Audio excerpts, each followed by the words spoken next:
got wargaming. I've got my table out that I built last year. But what I'm doing is setting up the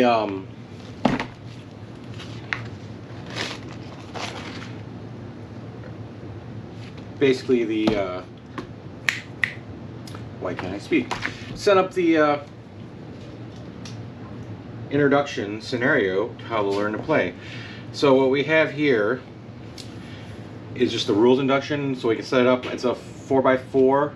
Should have a 4x4 set up enough here. I got a lot of crap you can see seen throughout my whole table, back and forward, and a lot of stuff in my garage is really where I set this up. But you can see the whole table at least from my overhead view. So, and over here I got some of the extra terrain as you saw earlier, if you saw my other video before this one. So what we need here, we need the Alpha Strike box set, which is right here. So that's important before you even get the scouring sands, which has the solar and co-op rule set. And then we need the command ace decks from the opposing forces section here. So, and we're going to set up the miniatures and Alpha Strike cards for 6 units listed in the player force and opposing force. So we're going to use the Alpha Strike mechs for this one. Alright, this is the first time playing BattleTech Aces. We are recommending to follow the guided tutorial walk through the sortie step by step. The sortie is designed to teach you the basics. So we're going to go do this together. So, play area setup. All sorties in this Aces use a 4x4 48 inch by 48 inch, which I should have here. This is a yardstick, so we have basically a 4x8, 4x8 area here. Oh, that sounds like a duck. And then once setting up terrain, remember that the diagram is opposite page, shows overlaid with a 4-inch grid. Use this to correctly locate everything. Alright, the guide tutorial for assumes you have read the book we have. I'm going to go through it as we play it. You may also find it helpful to refer back to back cover, which has got a lot of cool stuff on it. I got some of the reference material here. I got sheets here needed. Everything we need.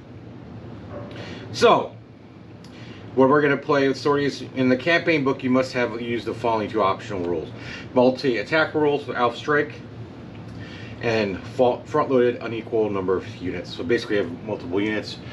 Couple, if you have 3 on one side, 9 the other, basically your activation is 3 on one side, then 1 another, 3 on one side, 1 the other. It makes it just even, and that's how they run it mostly for this.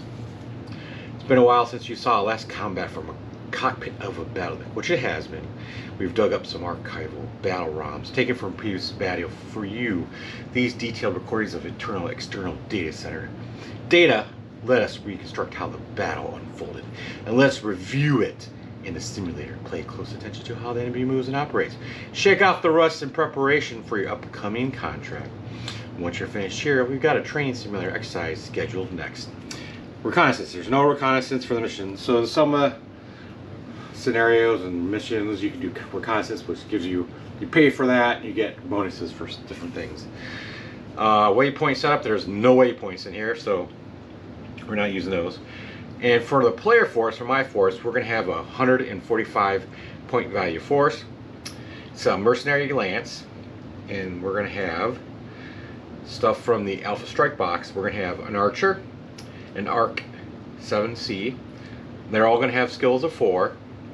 Warhammer 8R, Phoenix Hawk 4M, and a Locust 7V. Very simple locusts and other things. So let's break open the Alpha Strike box. I don't think I've broken this up before on video, so we'll just do it. Quick start rules. And you have a primer, which has history about different things going on in history at that point in time. I'm kind of a House of Kurta / Clan Jade Falcon fanboy of those ones myself. So, and we have our mechs here. So we got the Warhammer here. Got the Warhammer. Let's bring it up so maybe you can see it better. Warhammer 1. And then locusts here. Pretty sure that's a locust. There. Archer. If you've watched Robotech, a lot of this stuff comes from Robotech too. You can see a lot of the same similar robots and whatever you want to call them, mechs and the same. And Warhammer. What did I say? Warhammer. Archer. Phoenix Hawk. And there's our Phoenix Hawk. There's the Phoenix Hawk. So there's our lance. A light, a medium, and I think assault, and maybe a heavy. Or no, those are both assault or heavies. No assaults in this one. There's an Atlas here. There's a Dashi, Mad Cat, Timberwolf, some other clans. Wait, that's. I don't think that's. I was wrong. That's not the. This is the Locust. Pretty sure. This was not the Locust. That is not the Locust. That is not a Locust. That's my bad. That's my bad. So then we got our cards we can break out there. Battlefield support. We got dice here. Pilot cards, which you probably won't need. We also got in the box, we have buildings for terrain. We got quick start rules. We got the trees, which I already built some trees too. I already have out. And you got objectives and all these other things. I already have that built out. So I already have the Alpha Strike terrain pieces built. So we'll get that out right now. Let me get that and I'll be right back. Alright, so I'm back. So basically I need to have buildings. So when we're doing this setup, so I have tree set here, trees, and we got some buildings set. And our mechs. Basically our mechs are going to be over here on the side of the table. I'm going to move my stuff out of the way for now. I'm not putting them in the right place, but here's where they're going to be over here. I think the clans who I'm going against are going to be over there. So we got 4, and I'll get those later. So we got 2 trees. As you see right here, we got tree. So I got to determine my edgings. So I want to put there, and then the other, it's got to be right there. That's going to be edge. Use my... Alright, so, and then use a ruler. I'm using this ruler. So we have 4 inches, right? Or 12 inches. So if we do this, right, I'm going to use the yardstick because it's just easier for me. So we got the grid squares of 12s. Right there. So I'll move a tree here. Tree here. There's a tree there.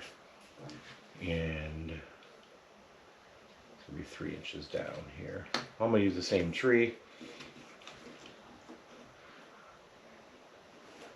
Right there. So that's this one right here. And then 4 and 3. Phoenix Hawk and a locust are in the lower one. So low locusts here. 1 inch in. Be very 1 inch in and the locusts 1 inch up. 3 inches up actually, because those are 3 inches, right? Yep.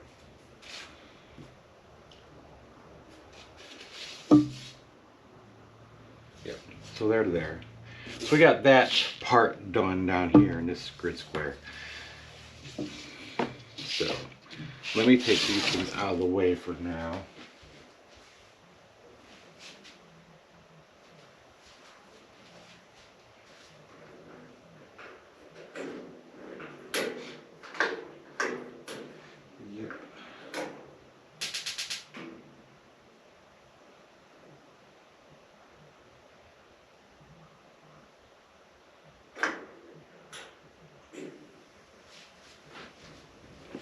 Take that out of the way for right now.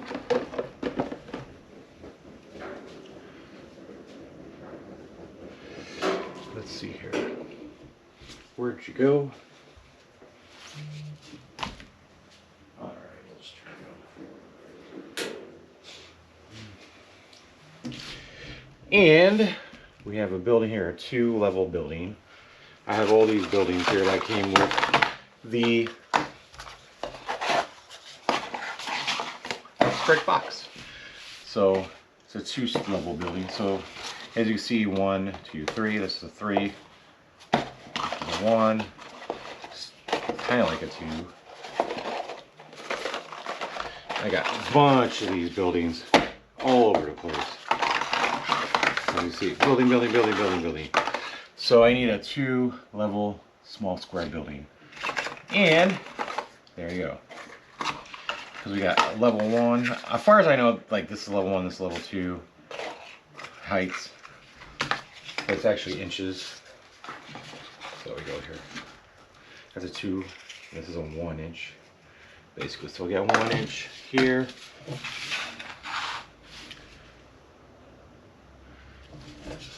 6 up. And I should just, this is kind of a pain, but 24 inch right there. And then we gotta come down 3 inches. And I'm not gonna be exact, you know what? Right now I'm not playing, I'm playing on my own side. So this is a 2.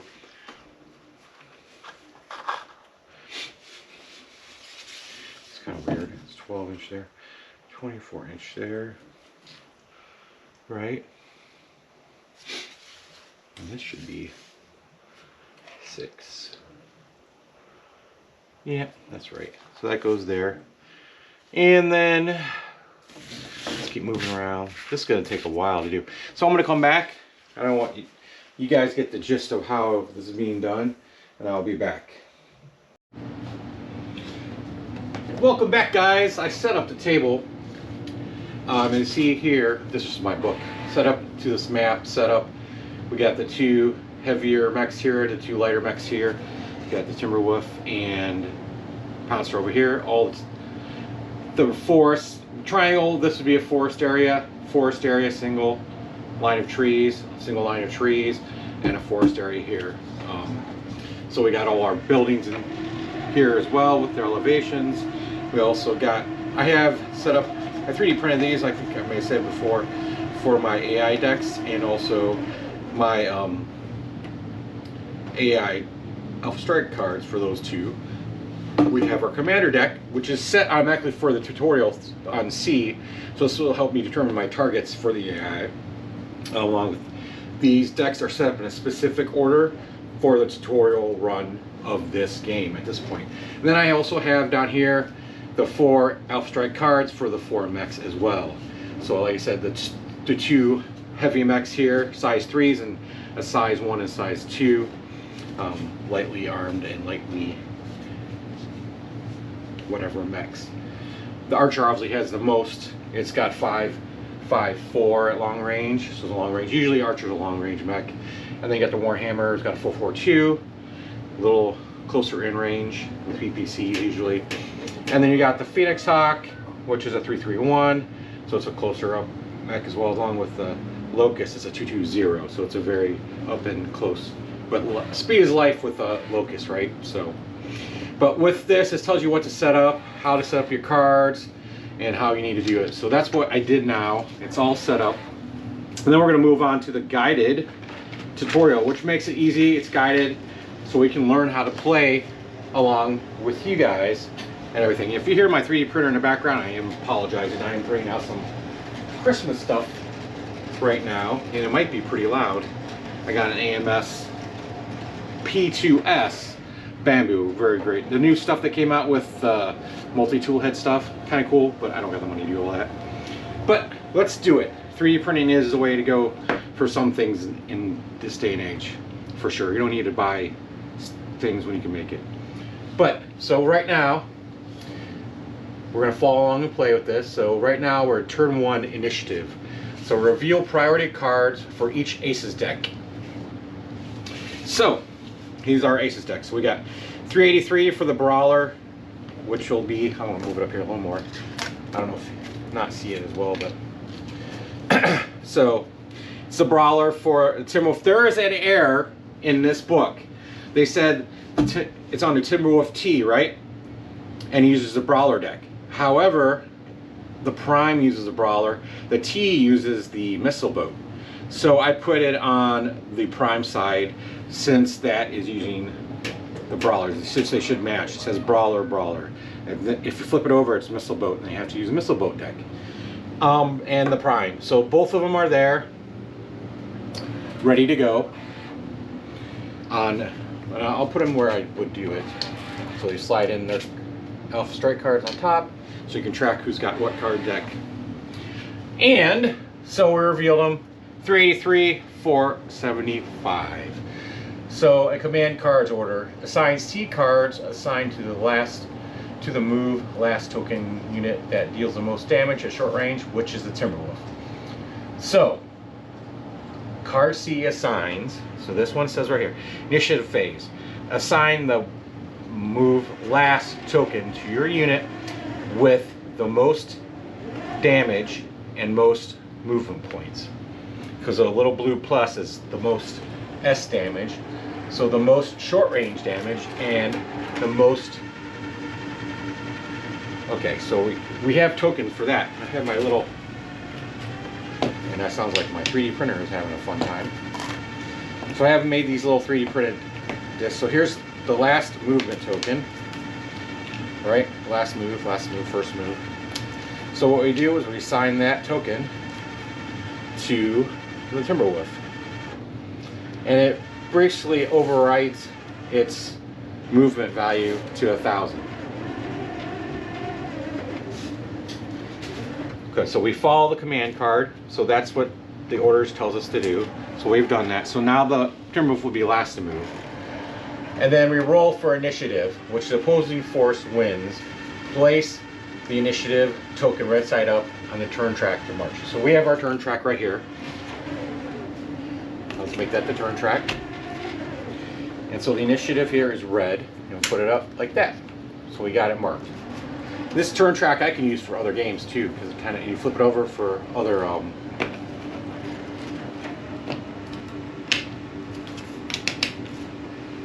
games, or from 7 to 14 or 8 to 14 turns. All right, so opposing force wins, so we're just pretending it wins. Oh, they win.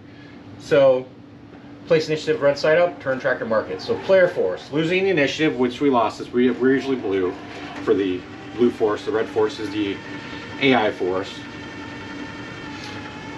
We must move first. So the Warhammer sprints to the middle of the western building.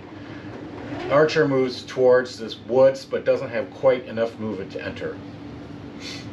So we're doing the balanced moving, whatever they call it, would be 2 go on my side, 1 go on their side, 2 go on my side, 1 go on the other. Because you basically break up. We got 4 and we have 4 and 2. So you go 1, so it's 1, 2, and then 1, and then 1, 2, 1. I don't know. Does it make sense? Yes. So we're gonna move the Warhammer. So if we go look at the Warhammer's card, it's got an 8-inch move. So I'm going to use my wonderful yardstick at this point in time. It's got an 8-inch move. So they said it moves to the edge of the building, so it's got an 8-inch move. We're right there. We go right here. It's 2. That moves to the middle of the western building. Am I missing? No, I'm not missing a building. A. And I think, do I have them backwards?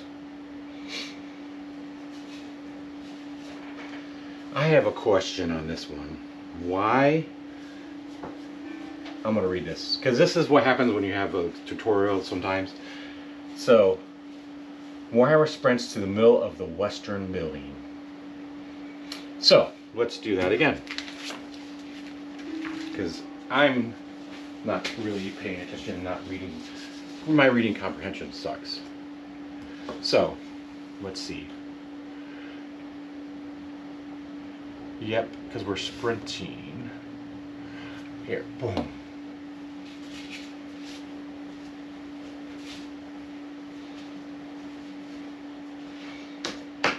And the archer moves to the woods, but doesn't have quite enough to enter. So we're going, the archer technically goes right here, it's like 8-inch move, but we're stopped there.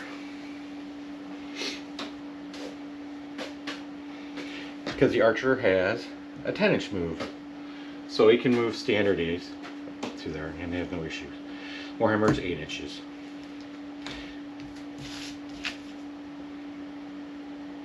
Okay.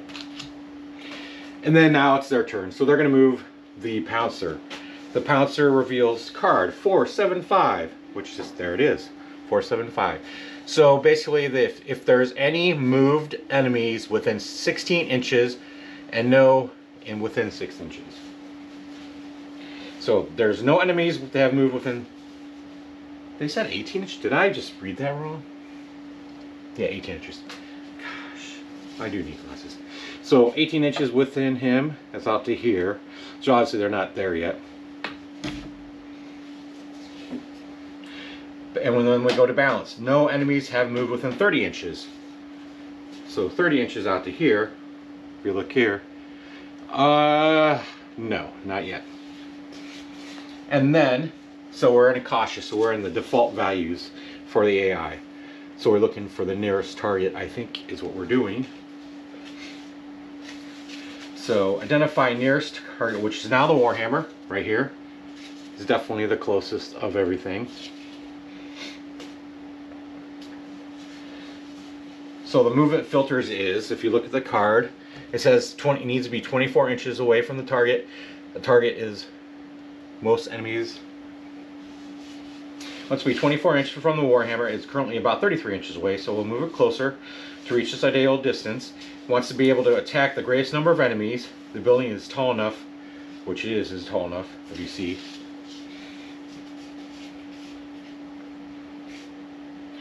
So no locations where the Pouncer can see the Warhammer, but it will be able to see at least 2 of the other 3 player mechs from several locations. The building and woods both provide cover, and with 12 inches ground movement, if you look at the Pouncers, it's got a 12-inch move and 10-inch jump. It's just enough to enter the nearby woods. So basically it's going to be coming up here.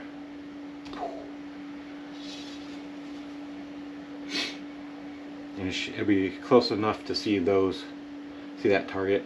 I don't think it'll be able to see that one. It's kind of weird why it would move there, why they say to move there. But anyways, the result, the Pouncer moved in the woods using ground movement. Its final location has line of sight to the Phoenix Hawk. Does it have sign like the Phoenix Hawk? Oh, do I have these backwards? Again, how? I swear I had them right. So there. They have them in a different location than I thought I had. So I will go by their shows here. So here we go here. We'll go by there. Because obviously I set up something incorrectly. I need to go back and look. But however, so right here is a line of sight to the Phoenix Hawk. You do have line of sight, but to Locust it really doesn't have access to. And Locust, and it faces to have all players in dark. Well, it's got it in art. How does it have access to the? Because I want to say these are too far up. That would make total sense then. Why that would be. So we go like, that would make more sense. Because we're on the edge of the woods. And kind of the edge, yeah. So that makes more sense. Just my map was incorrectly set. So the Pouncer moves it, it's done, it's in the fire arc. Now we need to move the Phoenix Hawk and the Locust using ground movement, positioning themselves with no line of sight to the Timberwolf, but peeking around the building so they have line of sight to the Pouncer with partial cover. So if I look here, the Phoenix Hawk is going to go up to here. Just peeking around the corner, hi!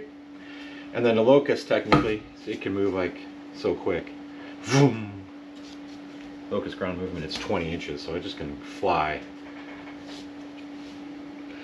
over here. I'm still peeking around the building too. Using a partial cover basically there and there. So it moves up, taking some firing positions on the Pouncer along with the Phoenix Hawk. Got some shots probably coming on there. And then obviously the Timberwolf doesn't have any shots there right now. But now we have the Timberwolf moving. So Timberwolf will axe at priority 1000, which is the last, revealing that new card, which is already there. Determined aggressive, there's no enemies that move within 12 inches. There are not more than 2 enemies within Timberwolf's current line of sight. Yeah, they can't see nobody. And then we go to cautious. Identify target nearest, which is the archer. As you can see, that's the nearest one compared to anybody, I think. Yeah, I would say so, I guess.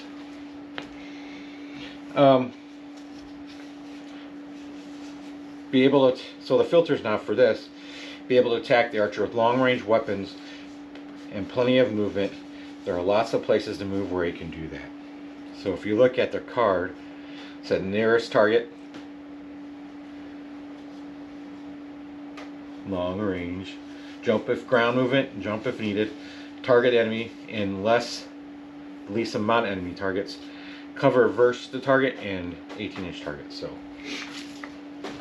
whoa. So, in the fewest enemy attack ranges, the attack is since a mech player is largely hit, it does not need to narrow down the possible locations. Cover from archer, there's our interviewing forests. But there's also a couple options for buildings that Timberwolf can position to add partial cover to the attack. And 18 inches from the archer, one of the cover positions closest to the target from the archer. So Timberwolf chose the location behind a northern building. So right here, basically, moves up there.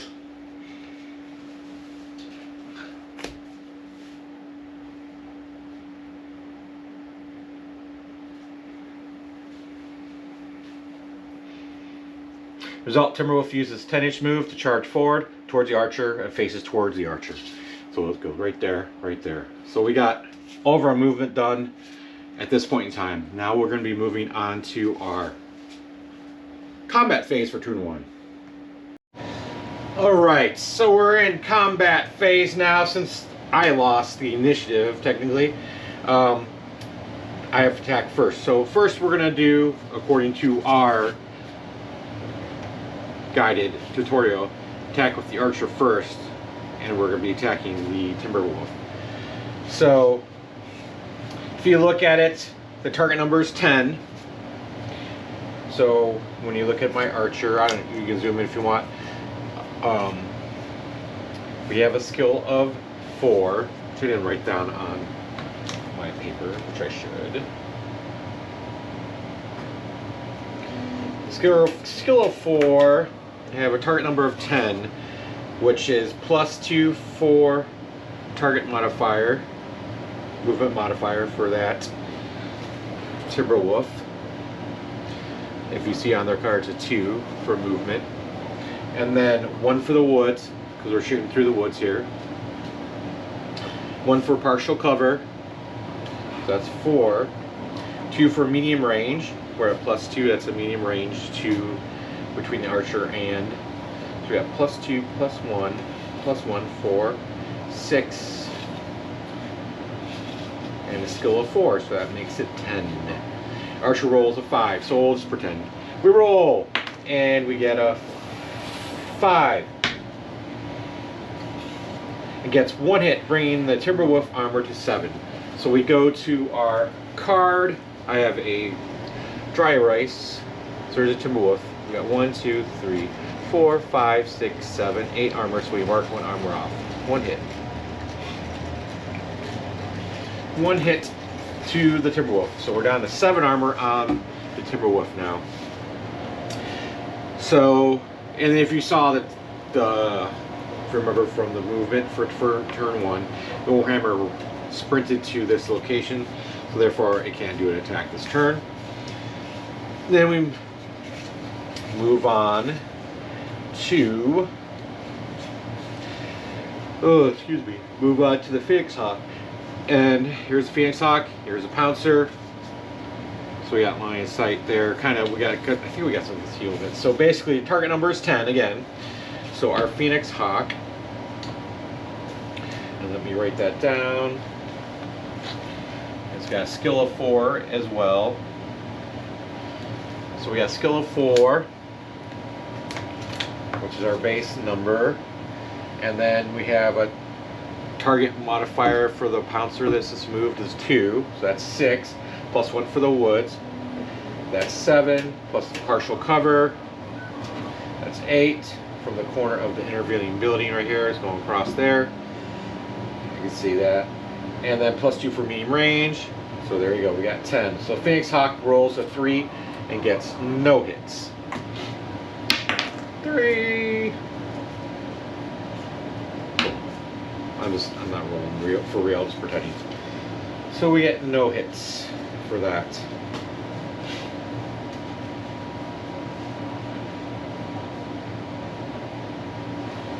So why is that for a fact, right? Okay. So, I'm rolling that figuratively because I'm not really rolling anything. Technically, it gets 5 dice rolls. So, just to be clear, each point of damage, when you do multiple attack rolls, you roll for your target number, which is 10. So I have to roll over 10. So technically, one time we got a 10 plus, right? So for the archer, so we got 1 point of damage. So every point of damage it does. So archer does at medium 5, Phoenix does 3. So you roll 3 times, and technically we didn't get it for the Phoenix Hawk, so you get no damage. Now the Locust has a target number of 9, so a little bit closer, but what you get, we have a skill of 4 as well. I'll write that down. We have a skill of 4 and 2 target move again, the same for the Pouncer, plus 1 for the woods again, partial cover again for the intervene building, 2 for medium range again. Yeah, 2 for TT for the target movement modifier, 1 for the woods, 2 for medium range. Sorry, no building there at this time. I don't know why I didn't. I had to read more one. And Locust gets 2 attack rolls because it has 2 points of damage. So it's technically you roll twice. So that's a 10 and the 12, a natural 12. But since we're only going by the scenario that they present in the book, it actually got 1 hit. So it hits the Pouncer 1 armor. So we go over to the Pouncer card, then mark off 1 armor. So it leaves it at 3 now. Dry erase markers are your friend with this game. You can use counters and other stuff, but using that cards, Foul Strike makes it easy. Why not? Track it on the card. You don't have to have extra stuff on the table. Now it's the enemy's turn. The automated force. So we reveal the combat side of our cards. So we go flip these over.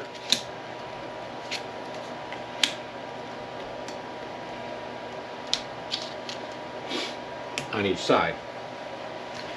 So for the Timberwolf, attacks following card 383. See, this was last move, so last move token's gone again.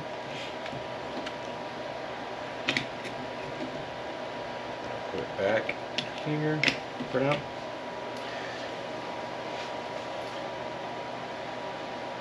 Identify target. There's only one target you can see, so I can attack the archer. So when you're looking at that card, it says target within 24 inches, which it is the archer.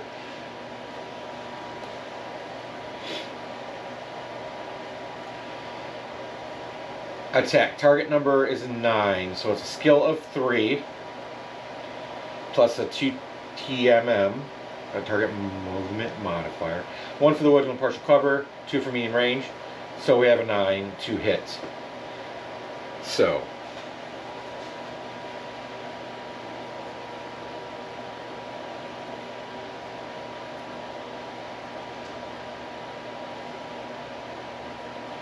yeah. So it's only one in range, so it's got to attack it. So basically pretend we roll. And Timberwolf at medium range has 5. A beast. So it's 5 attack rolls. So we're doing the multiple attack dice roll. Actually, see, that's why it says this is the brawler side, it's got a 5, but they use the missile boat side, which has 7 at medium range, which doesn't match with this card. So their scenario is flawed. I'm sorry. I don't know if that's on purpose, but we'll go with what they're saying. So they are using the Timberwolf T, but they're using the incorrect ace cards. So anyways, because they have to match the type of mech you're using. So this is a missile boat, but they're using the brawler cards. So they screwed that up. I'm sure that's unless they made that on purpose. Well, let me know what you think. Anyways, so here they say roll 7 times. So we'll roll. Boom, miss. Do it. So technically we got 2 hits, right? So now it hits the archer. So the archer loses 2 armor, 2 hits. So we mark off 2 on the armor. Boom, boom, boom. Yeah, this Timberwolf version has 774. It's a bigger attacker with a lot of missiles. Got case, IF2, and Omni Mech 2. Special cases. Alright, so, and then none of the overheat instructions on, if you look at these sheets, it says if the target number is 5 or less, or if this unit is destroyed, use maximum, you can use the heat to pump up the damage, basically. Take heat and pump the damage, pump up the volume. And then now we're going with the pound syrup. It attacks with 475 card, which is the back side. Identify target. So you can identify multiple targets. So we have a range of 6 inches, then 24 inches. So there's nothing within 6 inches. You can see multiple targets, so check the first zone first. No targets with 6 inches, but the Locust and Phoenix are both within 24 inches. Ugh, don't break shit. See, they're definitely within, here's 24 inches. 24 inches. So they're within their zones. So now the first filter doesn't apply since neither mech was attacked yet this turn. Locust has less armor than the Phoenix has, so she'll be a target. So you'll see it has the minus. You have the down arrow minus, so if anything with less armor compared to the other one, that's the filter for this attack. So we're going to attack the Locust. Targets. Since Pouncer occupies woods and line of sight to Locust does not pass through the woods area, it will not receive the woods modifier. Makes sense to me. Target number is 10, so it's a skill of 3 plus 4 for target movement modifier, since the Locust has a 4. That's why movement is important for the Locust. Partial cover and mean range, so that's up to a 10. Although it could hit Locust structure, the target number is too high for the Pouncer to do any overheat on this attack. Pouncer rolls 3 attacks and gets no hits. So, bad rolls. And ace cards are recycled to the bottom of respective decks. So that's how a turn goes. So you take this, put it at the bottom, take this, and put it at the bottom.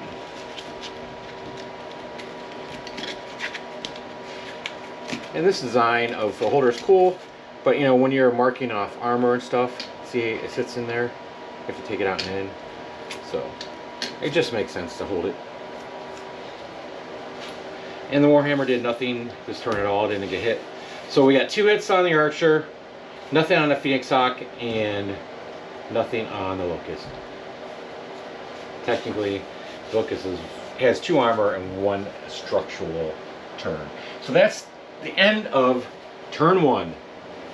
Turn 1 is completed. We'll move on to turn 2 and what we need to do then. Alright, we need to do the end phase of the turn. So if you look, flip it over, we have no support orders or anything. So no conditions are true since there are enemies within 24 inches.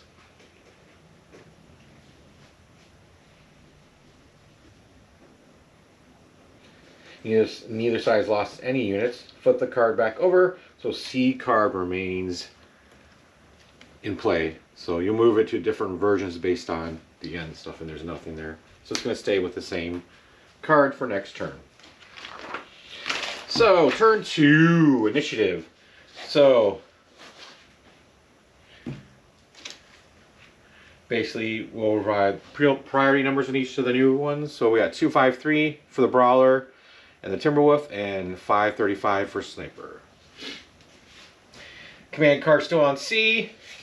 So Timberwolf is given the last move order again, since we're on the same thing again. So the Timberwolf gets the last move order again. So that precludes the 253 number. And aces win again, so initiative remains on the red side as a reminder. So we'll move up, pretend we roll, but it stays on the AI side. So that means the player moves first, so we get to move 2. So we'll probably do the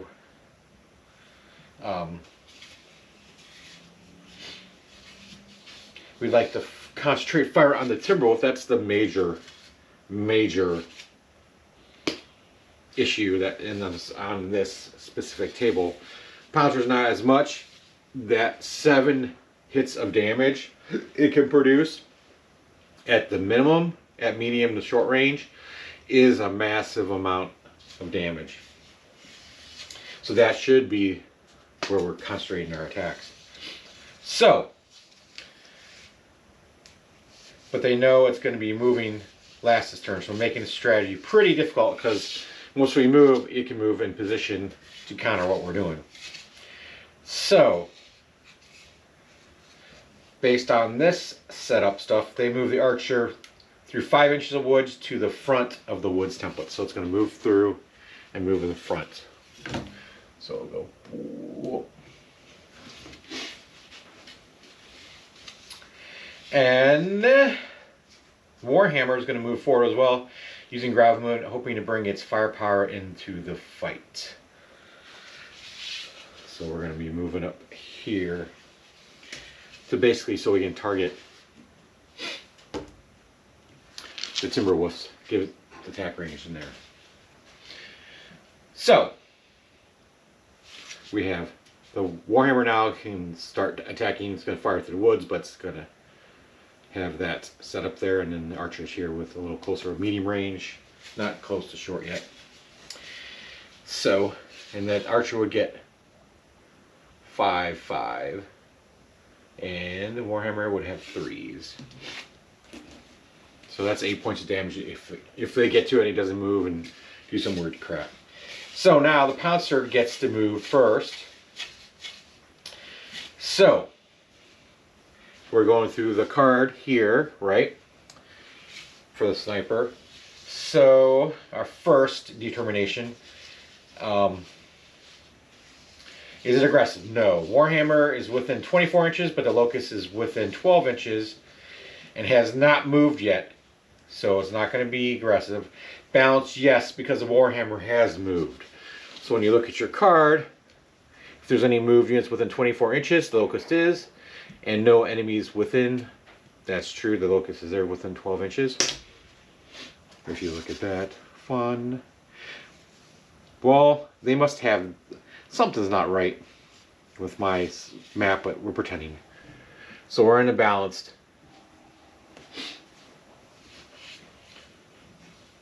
Let's see here. Where's the locust? Is there? Yes. 1, 2. Yeah, this is off inch-wise. 12 inches. That's correct. Oh, the locust went up to here on the map. I guess from where it is at. Whatever. They have. Did I? Yeah, I moved it. So we'll move it to where they have it on the map. So that'll be correct there. So the locust was here. I was misreading the map. Okay. So that doesn't change anything really though, because we're just playing along with this. So identify target. Looks only enemy within the first zone, so it's the target. Movement filters. There are many locations that bring the pouncer closer to the locust. Locust is already within 18 inches, so this filter does not eliminate any options and is ignored. No locations are identified. And number 1, also bring pouncer closer to the timber wolf, so this filter is ignored. The pouncer has already occupied woods, but it could be closer to the locust, so while remaining in the woods. The result is the remaining filter is skipped because one location has been identified. The pouncer moves far enough to avoid standstill and gets full TTM for ground movement. So basically it'll move up here behind the tree up here a little closer in range of the locust, because the card, when you're looking at the balanced, says ground movement, the target, no enemies within 18 inches, no ally targeting, target ally cover is the first enemies. So I just did all that fun. So pouncer is now in position. So the player now force gets to move Phoenix Hawk, the light sight squad, light team, part of the Lance, gets to move. So Phoenix Hawk and Locust advance to capitalize on the pouncer's position. And Locust has plenty of movement to get behind the pouncer and enter the woods.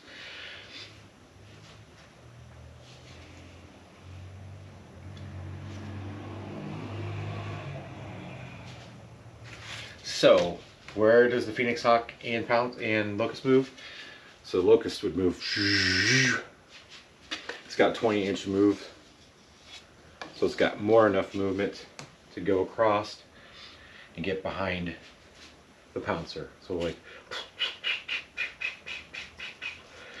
hi, hi. It's in the woods too. Hi. And the Phoenix Hawk moves down to this position where I had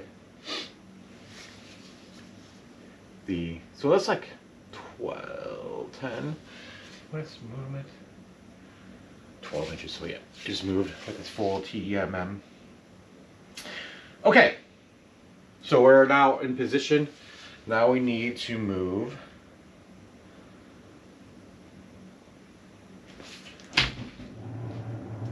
the Timberwolf. So Timberwolf acts as 1,000, so it's the last one to move. So we're determining its behavior now. This is aggressive. So we got zones of 10 inches, 18 inches, and 30 inches. So when we're looking at it, it's going to do the aggressive because Timberwolf has 7 armor, which is greater than the damage rating of any player mech.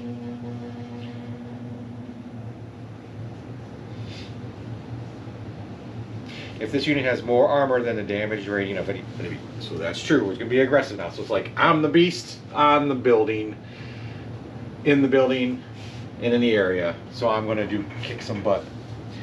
So to identify a target, if there's no units within the first zone, which is 10 inches, but the 18-inch zone, both the Archer and the Warhammer now are within the second zone. The yellow list on the command card prioritizes the target with the lowest armor, which will be the Archer. So when you look on, it's like target the yellow. We got 2, right? So yellow says something close to the objective, none. lowest armor, lowest target movement modifier, and lowest structure. So at this point in time, that case would be Archer has the lowest armor compared to the Warhammer. Warhammer has 5. Archer at this point in time has 5. Hold on.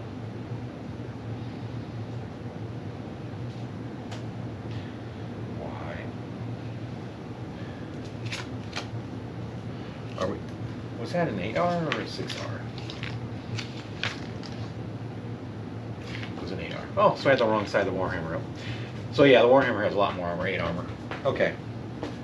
And it's 4s instead of 3s.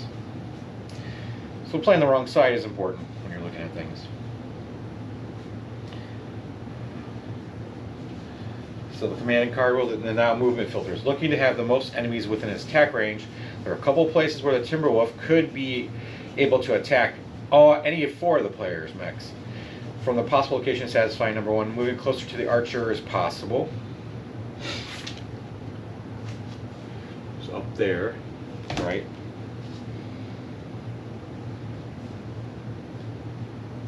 There's still a small area of possible locations.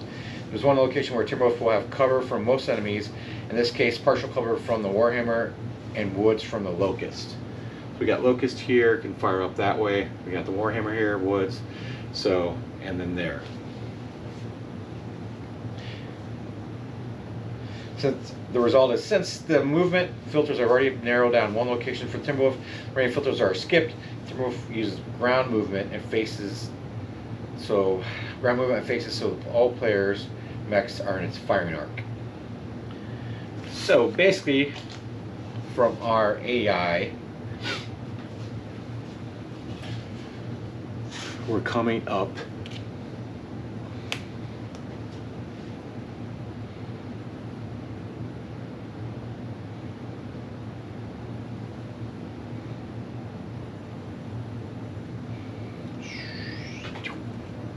we got the firing arc here. I think left arm firing arc. Got the Locust. Got him.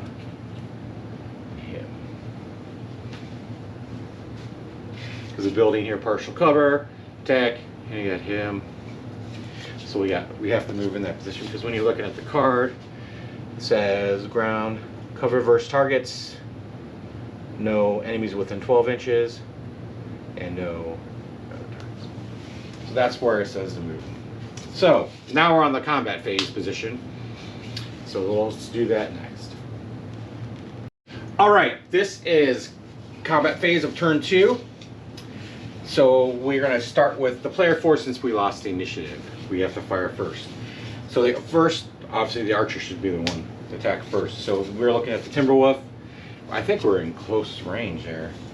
Target number 6 now. It's got skill 4, 2 TMM for moving, 1 for partial cover from no cover of woods, short range. So it's plus 0, 0 for that. So now we get 5 attacks with a target number of 6. So say we roll this 5 times, we technically get 3 hits on the Timberwolf. So when we get 3 hits, that means it goes down to 4 armor. 1, 2, 3. It's got 5 armor. 1, 2, 3, 4, 5. You know what? They're really going to make me upset with. They're using all the wrong setup here. 3 hits, 7. So that's why I said they made a big. This one. Oh, that's right, because I marked the side. Because I already got took 1 hit. I didn't mark it off. There you go. Now we're down to 4 armor. That was my bad. I was like, I keep messing up, flipping that card around. So that was a good attack. Archer just hammers it with its close range weapons. Then the Warhammer now gets to attack to the Timberwolf. So it's target number 6 this time because we have 4 skill, 2 target modifiers. So it's 6 partial modifiers and 7. 2 for medium range. That's 9. So they get 4 attack rolls. So it's 4 attacks at medium. We roll 4. And then we get 2 hits. So down 2 more armor for the Timber Wolf. Mad Cat. However you want to call it. We're down to 2 armor now. Pounding that mech. Phoenix Hawk now is going to attack the Pouncer, as you can see right here. Target number is 9. 4 skill, 2 target modifier because we moved. Even slowly, we moved. +1 for the woods, and +2 for medium range. So that's a 9. Rolling 3 for 3 damage. Get 1 hit. 1 hit on the Pouncer, which means it has 2 armor left.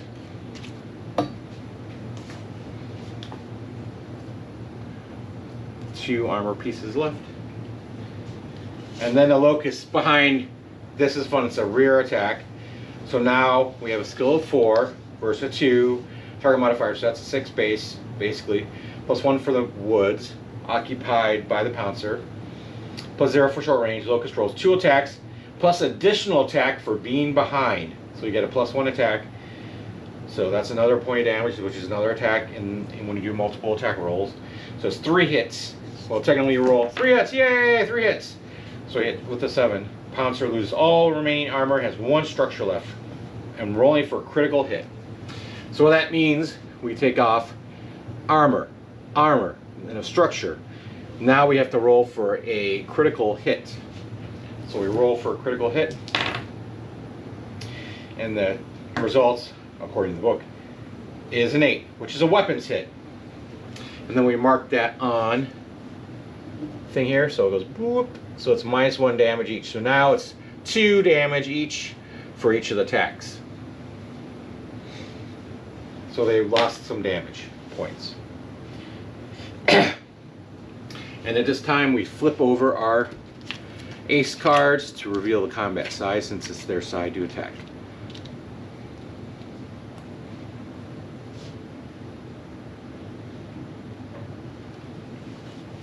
Now, the Timberwolf gets to go first. It's 253, which is lower than the other one. So identify target. Only Archer and Warhammer are within the 24-inch zone. Yep, target hit. If target hit the rear, they're not going to hit any of the rear. And the yellow command list. So it's probably the Archer again. So attack and identify. The only Archer is within the zone. Phoenix Hawk is just beyond. Using yellow list from the command card, Archer has less armor again. So the Archer is the target. The target number is 6. We got a skill of 3. 2 TMM, since we moved. And 1 for intervening woods. They're still in the woods. Overheat instruction applied to the target number is 7 or less, because we're at a 6. If you look at here, down here at the bottom, target number is 7. The first one says 5 or less. We're not doing that. 7 or less. OV might let unit hit target structure. Use up to 2 OV. So, according to the book, the target number is 7 or less, then the Timberwolf can hit structure with this attack. It will make 2 additional attack rolls and gain 2 heat. So now we're going to have 9 damage coming from the Timberwolf. 9. And 2 possible structure damage hits off the bat, if it even don't hit. Whew, that's a lot of damage coming that way. And according to the book, the guy hit 8 times. The Archer is destroyed. So basically, the Archer got slammed. So we got 1, 2, 3, 4, 5, 6, 7, 8. All spaces filled. Boom. Archer just got hammered and destroyed. Boom. Critical hit. Engine hit. Boom. Done. Exploded. That Mad Cat just took out the Insphere mech pretty quick. A beast of a mech, especially with 7 points of damage. And then that overheat slamming into that. So that means it does 2 extra heats. So we have to mark that off. So we take 2 heat off on the scale. So we go 1, 2. We mark 2 heats off. Alrighty. Then we have the Pouncer. So we're at 535. Identify target. Locus outside the firing arc. Only eligible target is the Phoenix Hawk here. So target number is 8 here. Skill of 3. 2 TM. Partial cover, that's 6. And 2 medium range. Since a Pouncer can only deal maximum 4 damage, even if it adds overheat value, it has no chance of dealing structure damage to Phoenix 5 armor. The Pouncer will not overheat. The Pouncer rolls 3 attacks, gets 2 hits. Phoenix Hawk has 3 armor already. So when you're looking at that, it says 24 inches. The Phoenix Hawk attacked allies this turn. Nope, nothing. Red, doesn't matter. So if target number, what is it? Target number was 8. So you go on overheat. If 8 or less, and OV might let the unit hit the target structure, use up to 1 heat. So it doesn't use heat. Why did you say? So it says it rolls 3 attacks and gets 2 hits. Does that mean -1 damage each? So it's actually 2 damage. Why did they say you roll 3? I have to look that up. Because that doesn't make sense. You wouldn't get 3 attacks because you lose 1 damage hit. Because we just lost a damn weapons on a critical hit. So it should be only 2. But it says you take 2 hits, so that's fine. So mark down 2 armor hits. We'll stay by the rolls. But I'm feeling like since we already knocked out a weapon hit, that's -1 the damage. Therefore it's 2. That's how I play it. Alright, ace cards cycled to the bottom of the respective decks. So we're just going to recycle them down.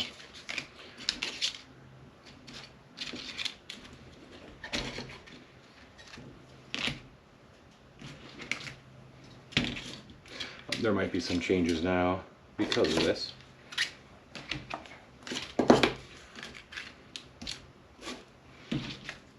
On the command card after this turn. Alright. We'll go into the end phase. Players remove the restored archer and note 2 heat on the wind timber. We did that. Commander's strategy decision. Condition B is not true. So if we're going to look in here, look at the bottom. If you lost B, if you lost point views of units this turn, why would it be B? Hold on. Players remove destroyed archer. It should be true. Players lost their archer, but the automated force has yet to lose anything. Card B is placed on top of the command deck as the active card. Initial tokens advance to the next turn track. So, if it's me, lost some turns, so it's going to be B now. So put B on top.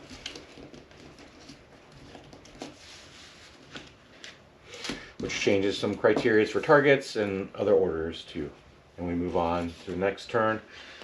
Do we roll the initiative on who gets stuff? So turn 3 is coming up. I just want to see who gets initiative and we'll turn on to turn 3. And we'll start that in a minute. Alright. Turn 3. Initiative. We've already displayed them on our priority numbers. 643 for the Timberwolf and 265 for Pouncer. Command card is on B, and our order is on initiative phase. Add 2 to your initiative roll.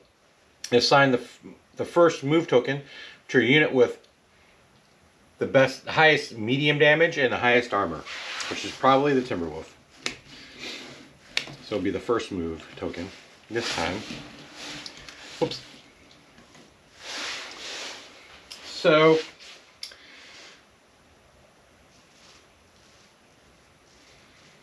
and roll initiative. So the blue side. So even with the +2, you get. Think to mine. So I get. They lose it. So turn 3. So it's the player's first. So they get to move first.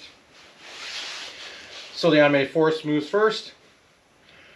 And the Timberwolf is the first one to go. So we're going to determine if it's aggressive, balanced, or cautious. Is it aggressive at this point? It says if the ideal red target is a moved enemy and So nobody's moved yet, so it's going to say no for that. Balanced is also going to be a no. That is, if there is at least 3 enemies in line of sight and 24 inches. So there's definitely not that. I'm pretty sure. Where's my...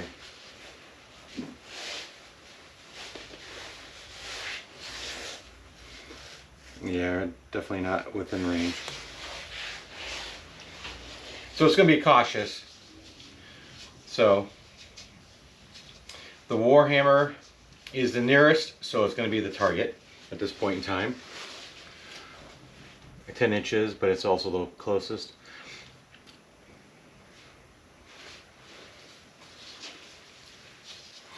Ground movement, remember, is that Timberwolf only has 6 inches of movement now that it's carrying 2 heat from the last turn. So we got two heat, and it's degrades our movement. So, with the movement filters, other than the intervening building, almost all locations within the Timberwolf's move range will allow it to attack the Warhammer. No enemies have moved yet, so this filter is ignored. They have anything to do with movement. In the fewest enemy attack ranges, there's a couple places where the Timberwolf will not be in line sight of the Phoenix Hawk and the Locust. It must be at medium range. This eliminates locations that are within 6 inches of the Warhammer. And the Timberwolf is 4 inches away from both woods, but east corner of northern woods area keeps it out of line sight of Phoenix Hawk's current position. Result, the Timberwolf moves into those woods as shown. So basically, from all the filters, it's going to move up to here and position itself facing the Warhammer down there. She is dead. I don't know if it's a she or he. And we're just gonna knock shit over because we love to. There we go.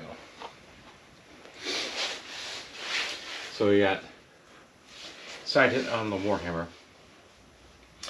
Now we move our 2 or 1 now. Well, we still got 2 because it's 2-1. So front loaded unequal number of units roll, right? So I must move 2. So sensing the deal with the Timberwolf, with the Warhammer and Phoenix, so we're going to move these 2 to deal with him. Because the Locust pretty much has the Pouncer on lockdown over there. So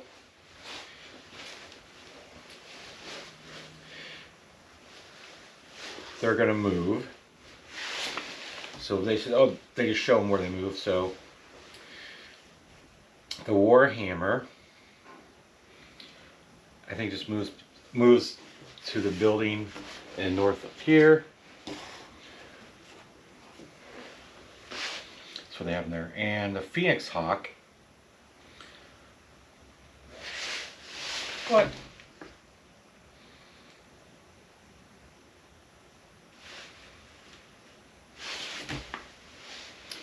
Hawk's right here, so we're going to move north to here.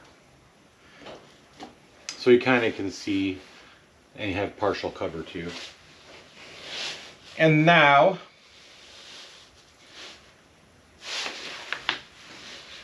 after that, then the Pouncer gets to move. So it's on 265. Is it aggressive? No, because the Locust has not yet moved and is within 12 inches. Balanced, yes, because the Warhammer and the Phoenix Hawk have both moved and are within 30 inches. So they're within 30 of the cone. So they're unbalanced now. So now I'll target, probably going to target the Locust. The Locust and Phoenix are both within a 16 zone. The yellow list is on the current command card. Remember, the command card changed last turn, so it's different now. So the command card yellow, objective, the greatest armor and less movement. So it's going to target the Phoenix Hawk.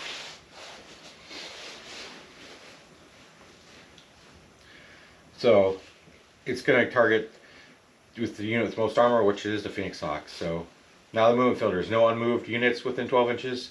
Maximum movement of 12 inches for the Pouncer. There are few places the Pouncer can go get away from the Locust. Onto the highest elevation, using jump jets if necessary, the roof of the 4-inch building, tall in the building nearby, is the obvious candidate, and the northwest corner satisfies both conditions as the best location. So the pouncer is going to jump up there.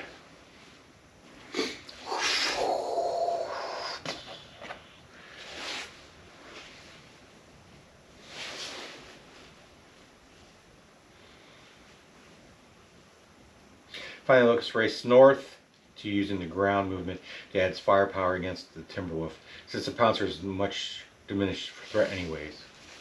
So Locust will run as fast as it can to 20 inches up.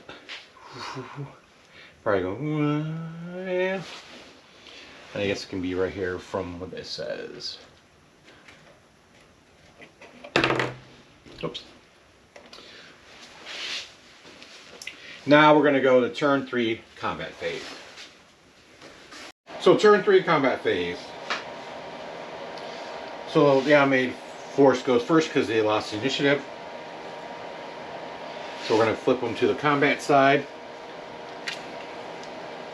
Here.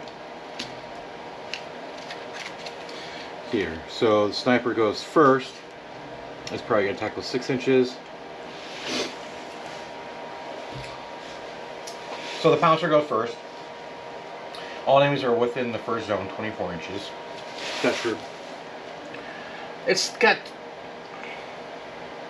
You might have the wrong... It says 6 inches is the first zone. But it just says everything's within 24. Okay, never mind. Red command specifies target does the most damage. Oh, that's the wrong one. The first 24 inch. That's not even correct. It's within the 24 inch zone, which is not the first zone. But anyways, but the Warhammer is out of line of sight. Yeah, it is. Since the pouncer is attacking first, is attacked. The attack by ally is ignored. So next, we've gone to the yellow. It's currently targets most armor, which is the Phoenix Hawk. So attack number is 9. So we're going to go. It's going to attack down here. This building is not exactly where my stuff is so far off. We should go like this. But anyways, this is within this one attack zone. 9, which is 3 plus 2 for jumping.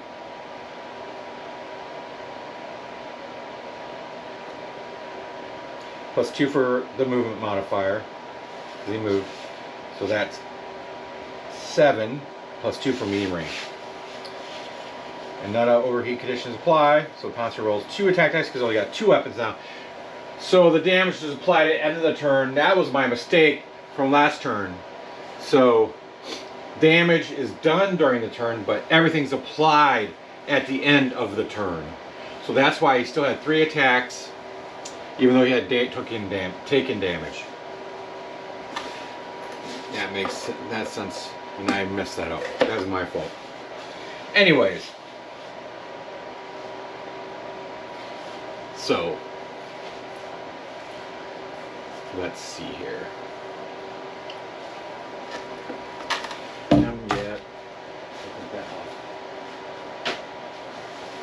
So there's 2 roll 2s, or 2 rolls. 10 roll 2. And you get 1 damage on the Phoenix Hawks, which is applied at the end of the turn, but we'll just mark it off now. So he's down to 2 technically at the end of the turn. Then the Timberwolf gets to attack with 643 is the name or the number of the card for priority. All 3 player mechs are within 24 inches. 1, 2, 3. The red command card lists target that does the most damage at medium range, which is the Warhammer, right here. So the target is the Warhammer.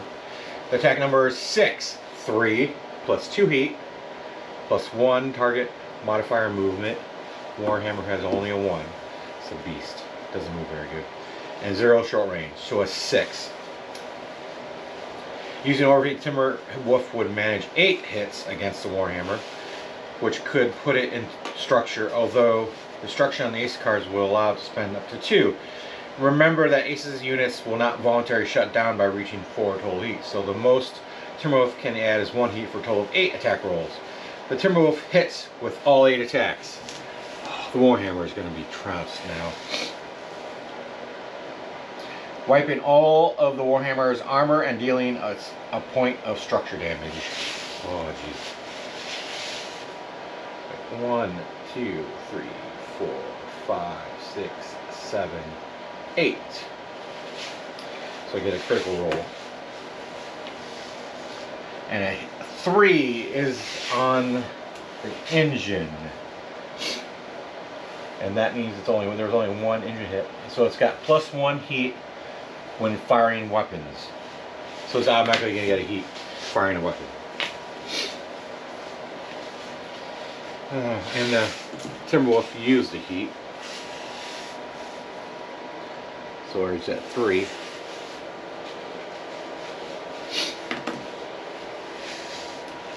So that was a massive hit. That Timberwolf is just taking out the heavy mechs.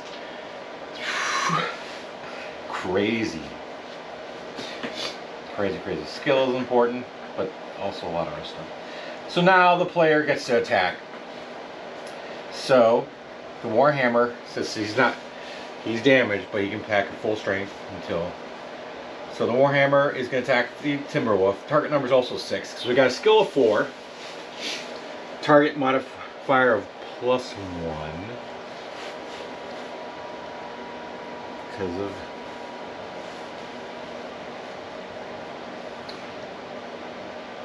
Wait. Yeah, skill 4 +1 TMM and 1 for woods. Because he's in the woods. Yeah, because it's got a TMM penalty based on its heat, so it makes it easier to hit. So the Warhammer can hit for 4. And makes an overheat for 1. Because he can do that if he wants. So we'll do 1 heat for an extra damage, so that's 5 rolls. We roll 5. And the damage comes through, gets 4 hits, clearing the 2 armor on the Timberwolf and dealing 2 structure. So the Timberwolf takes some massive damage. 1, 2, and 2 structure. So they get 2 critical hits.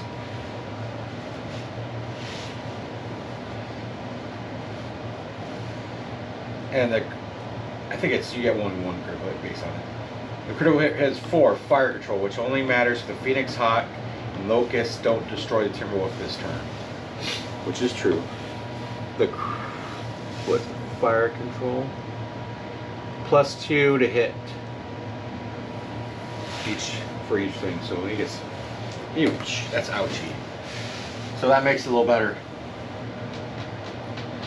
Now. That was a good hit. Now the Locust fires. It's got a target number of 8 because it's a skill of 4. Skill of 4. 1 for woods and 2 for medium range. So that's 2 strikes to hit for 8. And it scores 2 hits. And what does that mean, boys and girls? The Locust takes out the Mad Cat. The little Locust takes out the Mad Cat. So 1, 2, nothing left. Boom. 2 hits left. So a little bitty Locust comes up and takes out that clan mech after it got hammered by the Warhammer. The Phoenix Hawk now can focus on the well, they have a turn like this, but I don't know if I saw it that way. So the Phoenix Hawk can attack the Pouncer. Target number is 9, so it's skill 4, 1 for TM, 1 for the woods, and 2 for medium. So that's in. Wait, wrong. Skill of 4, 3 for TMM because it's 1 for jumping and the normal 2, plus 2 for medium range. So it gets a target of 9. So he's going to overheat for 1 to try and take that out if he can. So we get 1 heat. So that means we'll do a 4 dice roll here. And then what happens? 2 hits, and the pouncer is no more. Boom, boom. Boom. An extra hit. That doesn't come from anywhere. So, and that goes down to end of turn. And the Warhammer is smoking, the Locust is good, and so is the Phoenix Hawk. And we lost our Archer. So end of turn phase, prosodic end conditions players are the only force with units in play. So sorority ends in victory. Note that the units matter and will affect your earnings. Don't forget to track damage, critical hits during the final phase, even if the story ends. Because if we keep playing with the campaigns, right, with this game's about cooperative campaigns, solo, you know, and going through the motions like you're a mercenary unit or your actual combat unit. I think they try to do it like the mercenary unit, but you have to track your repairs, if your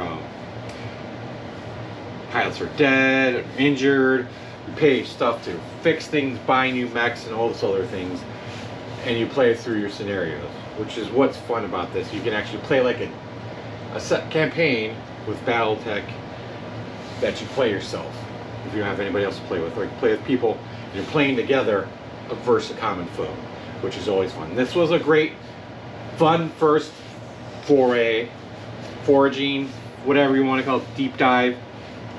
It's a very simple scenario, but it really presents how it works. We have our player mechs versus our 2 clan units and what happens there when they come against each other, and how the dice do affect what's going on. You have your terrain that you come with, which is one of the greatest things about these box sets that they do.